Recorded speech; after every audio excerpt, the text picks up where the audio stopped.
ว่าสิไปกับสายคนนั้นฮักเขาขอให้จบกันสองเฮามันเข้ากันบ่ได้ฮักกันก็ดนเมื่อเจ้าพบคนเขาดีกว่าอายเจ้าเลยต้องขอทางไปตัดสินใจขออายอย่าห่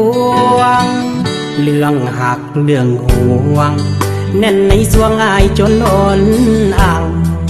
แต่บ่ฮู้สาเหตุอิหยังสิ่งที่หวังนั่นคือคำลวง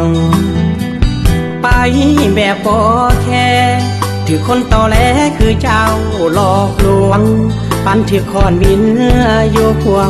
งเมาเหล้าจนสวงแต่คงบ่ตายคนบ่มีแฟนเป็นล้านเป็นแสนเขายังอยู่ได้คนโสดบ่มีทมไปบ่เห็นว่าไผนั้นขาดใจตายเมื่อเจ้าอยากมีด้วยความยินดีอายให้น้องไปอกหักก็เพียงเจ็บใจเวลาผ่านไปคงดีขึ้นมาปล่อยให้น้ำตาไหลออกมาล้างบาดแผลใจฝ่าหลังฝนมันคงสดใสล้างบาดแผลใจก้าวไปข้างหน้าอกหักซ้ำนี้เฮ็ดใจจากน้อยคงดีขึ้นมาบ่มีแฟนก็บ่ตายดอกนะ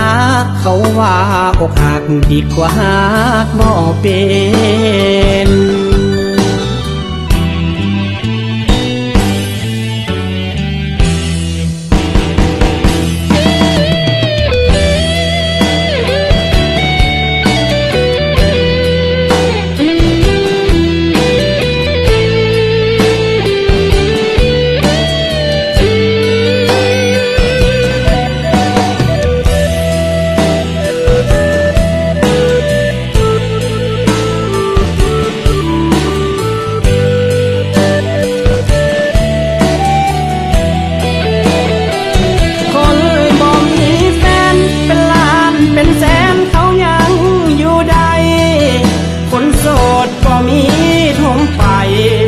บ่เห็นว่าไผนั้น